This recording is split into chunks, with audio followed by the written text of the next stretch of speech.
नमस्कार, स्वागत है आप सबका। दिन भर की तमाम बड़ी और अहम खबरों के साथ मैं हूं कवीर सचान। शुरुआत हेडलाइन से। सर्बानंद सोनोवाल बने असम के मुख्यमंत्री। एक महिला समेत 10 विधायकों ने ली शपथ।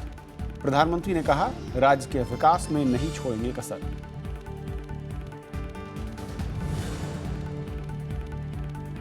राष्ट्रपति ने दी राष्ट्रीय मेडिकल परीक्षा नीट पर अध्यादेश को मंजूरी। राज्यों के बोर्ड को साल भर के लिए छूट। विपक्ष ने उठाए सरकार पर सवाल।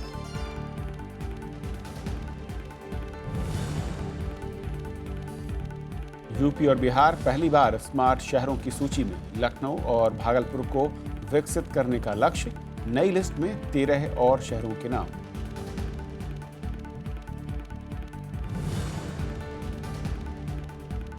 स्टिंग मामले में उत्तराखंड के मुख्यमंत्री से सीबीआई की पूछताछ। हरीश रावत का खरीद फरोख्त के आरोपों से इनकार। 7 जून को फिर होंगे पेश।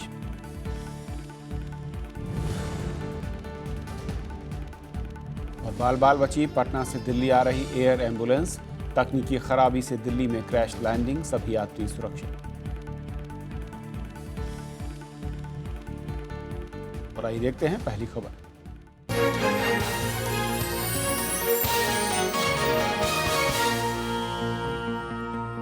राष्ट्रीय मेडिकल पात्रता प्रवेश परीक्षा यानी नीट पर अध्यादेश को राष्ट्रपति ने आज मंजूरी दे दी। अब राज्यों के बोर्ड इस साल मेडिकल प्रवेश परीक्षा करा सकेंगे। केंद्रीय स्वास्थ्य मंत्री जेपी नड्डा ने साफ किया कि एनईईटी इसी साल से लागू है और निजी कॉलेज इसके दायरे में आएंगे। हालांकि विपक्षी दल अध्यादेश लाने पर सरकार की मंशा पर सवाल उठा रहे हैं। राज्यों के बोर्ड इस साल मेडिकल कॉलेजों में दाखिले के लिए परीक्षा करा सकेंगे। राष्ट्रपति प्रणब मुखर्जी ने एनईईटी पर अध्यादेश को मंगलवार को मंजूरी दे दी है। अब राज्यों के पास विकल्प है कि वह अपने बोर्ड या एनईईटी के जरिए मेडिकल सीटें भर सकते हैं। नीट इन प्रिंसिपल कहा गया है और यह एक ही इसी साल के लिए एग्जेम्पशन है। स्टेट का शेयर स्टेट भरता था, तो वही हम कह रहे हैं कि इस बार आपका जो स्टेट का शेयर है वो आप स्टेट भर लीजिए, लेकिन जो आपके मैनेजमेंट कोटा है, बाकी कोटाज है, वह नीट के अंतर्गत आएंगे।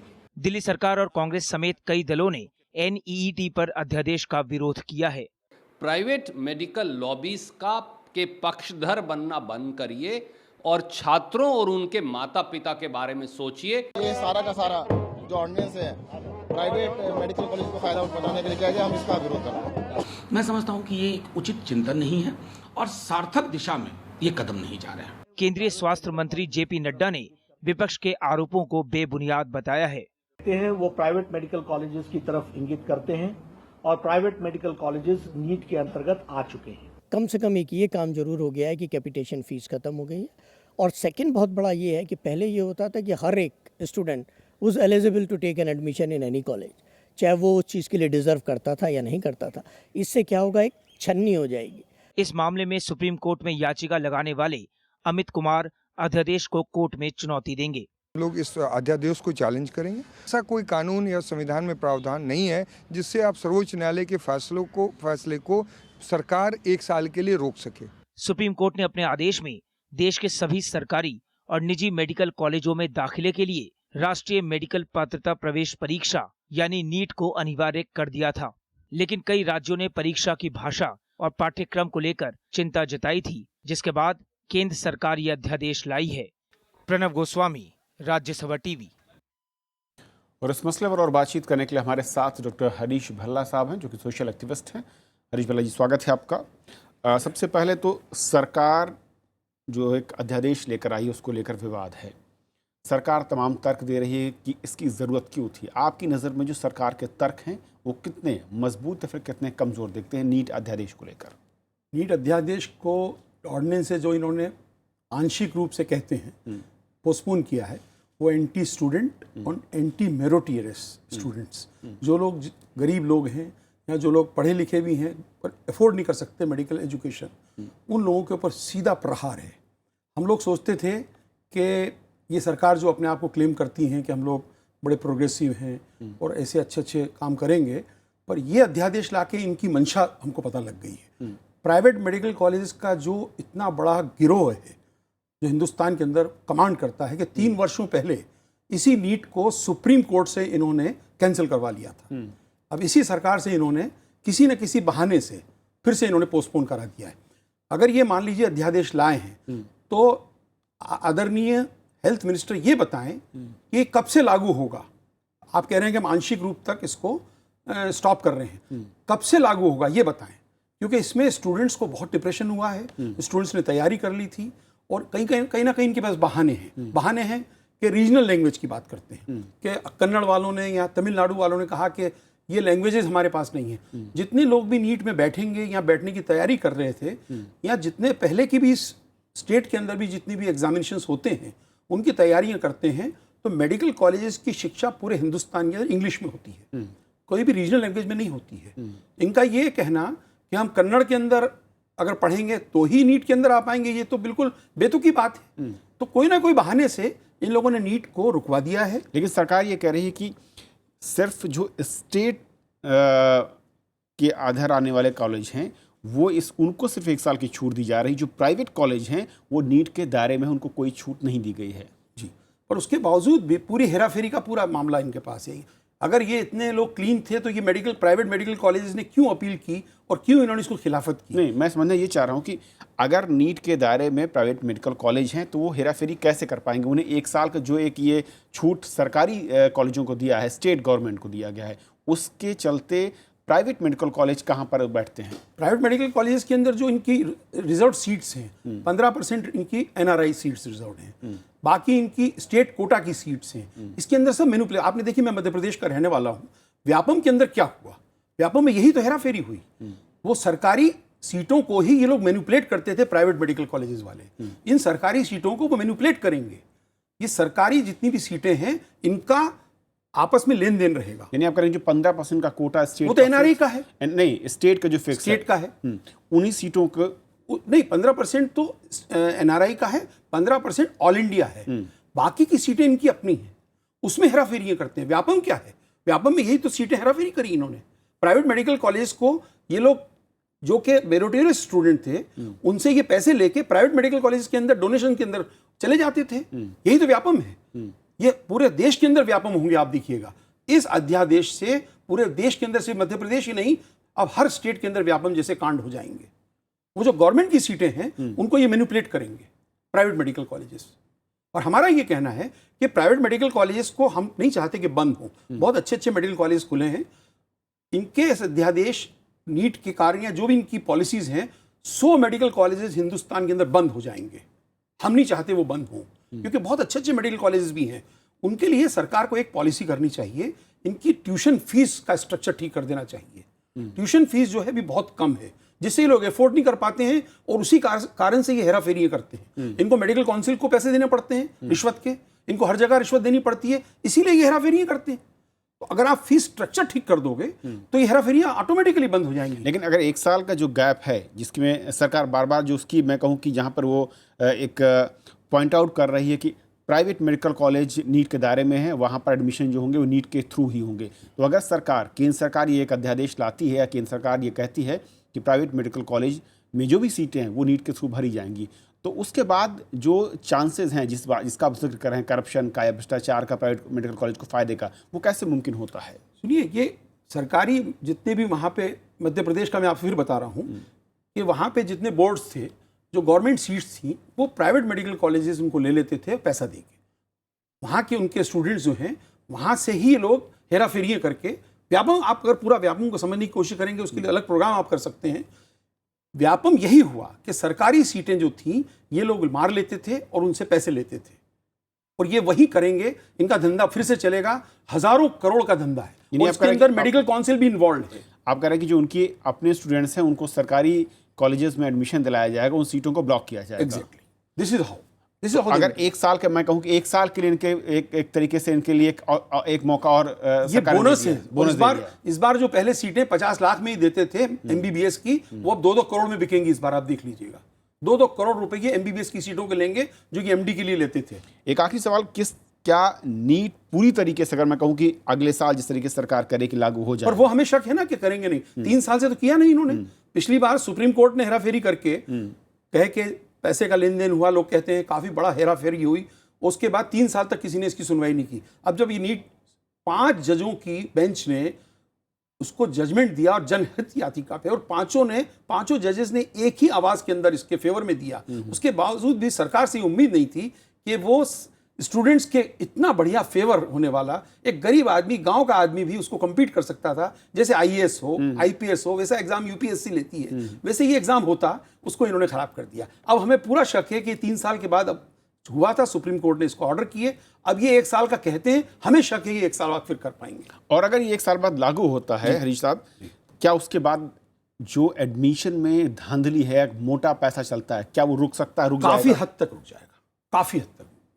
उसके बाद क्यों नहीं रुकेगा पूरा? क्योंकि मेडिकल काउंसिल का जो इन्होंने एक कमेटी और बनाई है जस्टिस लोढ़ा की अध्यक्षता में, जब तक वो कमेटी एक एक चीज के बिंदु को जाकर और उनको अच्छे सजेशंस भी देगी, जैसे मैंने आपको फीस स्ट्रक्चर्स का कहा, यहाँ मेडिकल काउंसिल के डबल स्टैंडर्ड्स जो आप करके पूरा ओवरहॉलिंग की जरूरत है सिस्टम को, पूरे ओवरहॉलिंग की जरूरत है। Medical council is a den of corruption, इसे den of corruption justice Arun Kumar ने अपने जजमेंट में कहा था, और वो अभी तक इन 10 वर्षों में उस जजमेंट के बावजूद भी मेडिकल काउंसिल का करप्शन अभी खत्म नहीं हुआ है। चलिए, बहुत बहुत शुक्रिया इस पूरे मसले पर बातचीत करने के लिए आपका। और ये थी हमारी पहली खबर। छोटा सा ब्रेक, और ब्रेक के उस पार दिन भर की दूसरी बड़ी खबर।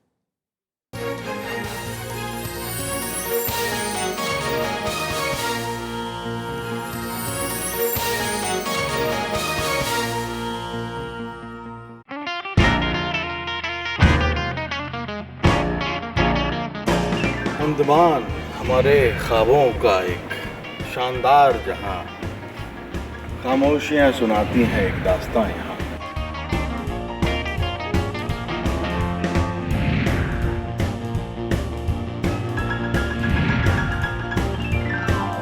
Most beautiful beach. It's a very beautiful beach. It's amazing. It's really like a postcard. It's a place worth visiting.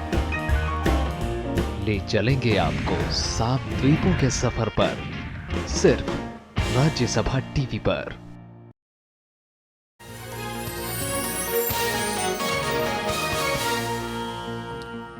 Assam में आज पहली बार बीजेपी की सरकार बनी, और बीजेपी के शपथ ग्रहण समारोह में सर्बानंद सोनोवाल ने मुख्यमंत्री पद की शपथ ली, जिसमें प्रधानमंत्री नरेंद्र मोदी ने असम के विकास में हर संभव मदद का भरोसा दिया।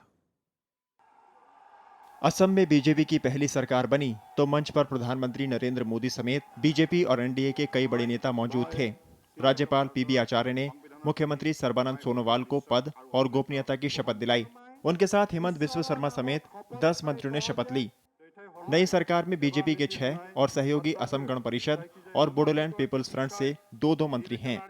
আজি ভাৰতীয় জনতা পাৰ্টিৰ বাবে এইটো এটা ঐতিহাসিক মুহূৰ্ত। এই মুহূৰ্তটো গঢ়ি তোলাৰ ক্ষেত্ৰত অসমৰ ৰাইজে যি শক্তিশালী ভূমিকা পালন কৰিলে, তাৰ বাবে পোনপ্ৰথমে মই অসমৰ বৰাক ব্ৰহ্মপুত্ৰ উপত্যকাৰ পাহাৰ ভৈয়ামৰ সমূহ ৰাইজলৈ গভীৰ কৃতজ্ঞতা জ্ঞাপন কৰিছোঁ। प्रधानमंत्री नरेंद्र मोदी ने विश्वास दिलाया कि असम के विकास के लिए नई सरकार पूरी मेहनत करेगी। उन्होंने कहा कि देश के पूर्वी राज्य विकास में पिछड़ने का जोखिम नहीं ले सकते। असम को भी कभी कोई कमी महसूस नहीं होने दी जाएगी। असम जितना दौड़ेगा, असम सरकार जितना दौड़ेगी, दिल्ली सरकार भी उससे एक कदम ज्यादा दौड़ने का हमेशा प्रयास करेगी। असम में बीजेपी अवैध घुसपैठ को खत्म करने का वादा कर सत्ता में आई है। पार्टी को 126 सदस्यों वाली विधानसभा में 60 सीटें मिली हैं। उसकी सहयोगी एजेपी को 14 और बोडोलैंड पीपल्स फ्रंट को 12 सीटें मिली हैं। Bureau report, Rajya Sabha TV.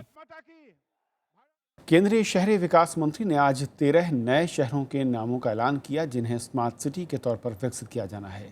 Fast track competition में लखनऊ, वारंगल, धर्मशाला सबसे ऊपर रहे। स्मार्ट सिटी मिशन के तहत सरकार ने 2020 तक 100 शहरों को स्मार्ट सिटी के तौर पर विकसित करने का लक्ष्य रखा है। फास्ट ट्रैक कंपटीशन के आधार पर चुने गए 23 शहरों में से 13 शहरों का चयन स्मार्ट सिटी के लिए हुआ है। इसमें हिमाचल प्रदेश का धर्मशाला, चंडीगढ़, हरियाणा का फरीदाबाद, उत्तर प्रदेश का लखनऊ, छत्तीसगढ़ का रायपुर, बिहार का भागलपुर और तेलंगाना का वारंगल शामिल है। इसके अलावा रांची, न्यू टाउन कोलकाता, इम्फाल, अगरतला, पणजी और पोर्ट ब्लेयर शहर को स्मार्ट सिटी के लिए चुना गया है। Of these 23 cities, 9 of them have improved their quality of smart city plans by scoring over 25% marks more than what they scored in the first round of competition. Of these, 7 have been selected. 6 of the 23 cities have improved the quality of smart city plans in the range of 12% to 24%. इन 13 शहरों के विकास के लिए 30,229 करोड़ रुपए खर्च होंगे। हर शहर को अगले 5 साल में विकास के लिए 500 करोड़ रुपए केंद्र से मिलेंगे।